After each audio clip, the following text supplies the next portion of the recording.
Olutalo lubaluseewo wakati wa Nobert Mao ssaako n'Ofono Opondo. Mukwano gwange kwanirizaako yonna gy'osinza okuba ng'otuwuliriza nkutegeeza nti nno ku Yugi Updates kw'osinzira n'oba nga otufuna. Eddoboozi lyaffe lino lisobole okuba nga likutuukako gwe mukwano gwange ali eyo. Weebale nnyo okukola kyamaanyi nnyo mu abasubscribinze.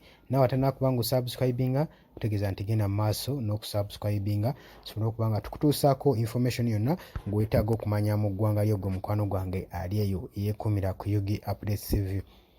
Mukwano gwange mbaagala nnyo mwenna abali emitala w'amayanja, abagenda okupakasa, abakuba ekyeyo, abali eruddawa, mwenna mbaagala nnyo mwebale kwekuumira ku mayengo ga Yugi Updates TV.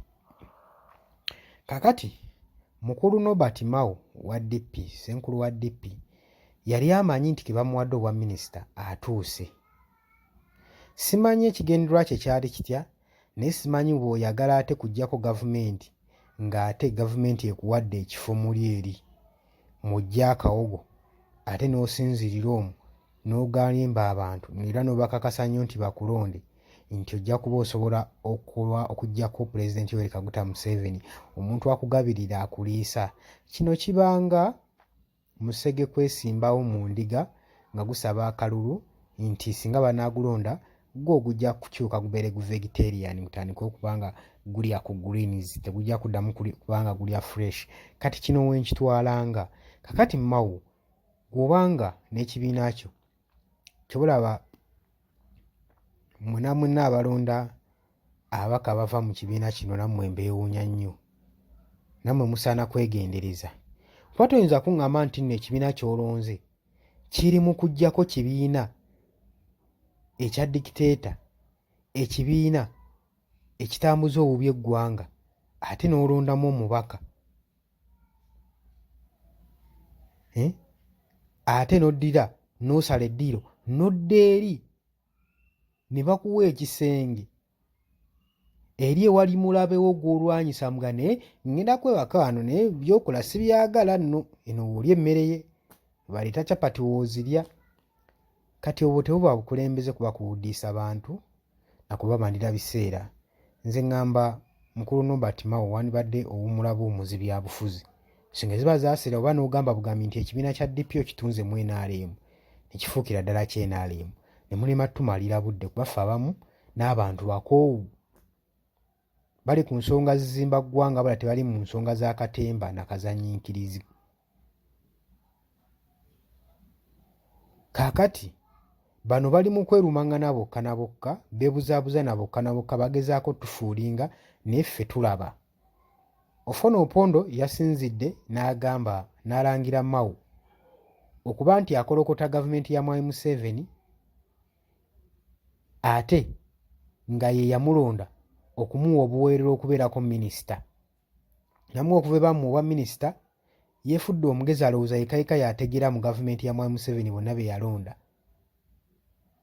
Agikolokota agenda awuba fulaaga ng'ayogerera gavumenti ya Mwai Museveni nga weeri embi, era n'amulabula n'amugamba nti ekibiina kya Mwami Yoweri Kaguta Museveni kye NRM wa gavumenti yalina ebigendererwa byayo ng'ekibiina, era tosobola kuba ng'ogiwabula gijja ku mulamwa gwayo ow'okuba nga wayingira ne bakuwaamu ekifo mu NRM. Okuba nga bakuwa ekifo mu gavumenti tekitegeeza nti nno ogenda kuba okuggira ebiruubirira prospects zonna ez'ekibiina okuba nga tezigenda mu maaso. Okuba nga twajja kutta abantu tujja kubatta, tuba nga twajja kukuba abantu bwavu tujja bakuba obwavu. Togenda kusinziira eyo ate nga n'omusala gw'ofuna gwaffe ffe abakuliisa ffe abakugabirira ate ova eyo otumanyiire. Era agenze mu maaso mukulu Opondo n'okulabula Nobert Mao nti w'otaalekera awo wandikomekerera nga Ssemwogerere, kubanga mu myaka gya 1990 eyo naye yali omu bw'atyo. Mwami Museveni yamusembesa n'atandika okufuuka omugezi mu kibiina, oluvannyuma yamaliriza tebimugendedde bulungi. Wabaddewo okutiisatiisa naye nga nze nkuyita kwewuddiisa na kwefuulinga kubanga bannayuganda ennaku zino batusanze tulaba.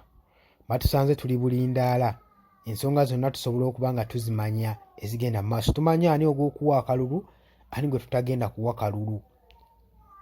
Kubanga mma gusooka olabe. Munammwe abalonda ababaka bava mu DP nammwe munsobera. Ekibiina ky'omanyi nti kyagulwa kiweereza eri gavumenti eri mu batuntuza. Ate gwe n'olondamu omubaka agenda kukyusa ki? Eriyo ewakaawa amaka ge yabaagasengula gasula eri mulabe wammwe. Kati ogenda otufuna obuvumu obulwanyisa ku ebyo ebigenda obukyamu mu ggwanga. Bannange mu bukuka obwongo.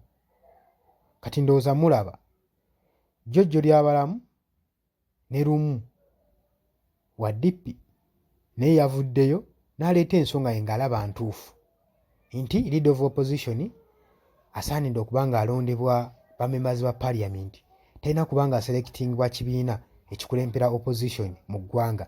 N'aleeta ensonga n'agiriliizinga ku table n'agiteekawo. Gavumenti olw'okuba nti ebyo byeyagala n'egisanyukira ne mugaa go ahead, genda mu maaso n'okuttaanya ensonga zo. Ng'oyo tasoose na kulowooza. Kati ng'oŋŋamba nti nno nammwe muli mu kuteekawo nkyukakyuka mu ggwanga. Kale bannange mwebereremu bannayuganda. Tubeere balabufu ekimala. Tume kuzannyibwa ku mitwe kuba tuli bagezi nnyo bannange, nze ndowooza. Sagala kuyomba naawe wabula nkwebaza okwekumira ku Yugi Updates TV wale kubeerako. Abali Nairobi, Kenya balamusizzaako, South Africa, Qatar, Oman, Dubai, US, UK. Abali mu Florida, abali mu diaspora nammwe mbalamusizzaako nnyo, mwebale kwekumira ku Yugi Updates TV. Munzikirize empisewo baganda baffe bano abateekamu kaddata Pure Organic bakutegeeza omukyala ng'oli eyo otawanyizibwa ebizimba mu lubuto, bakutegeeza nti ne ulcers nga zikutawaanya, bakubire ku noti 777 8 11 35 97 ne ku noti 7 noti 47 91 7 noti 8 biba Pure Organic. Bakutegeeza nti no bagenda kuba bakujjanjaba, tugenda kudda mutawanyizibwa kirwadde kya ulcers. Gw'ebizimba bagenda bikugyamu nga tebakulongoosezza, bakubireko ku nnamba ze nkutereddewo wammanga. Mwebale nnyo.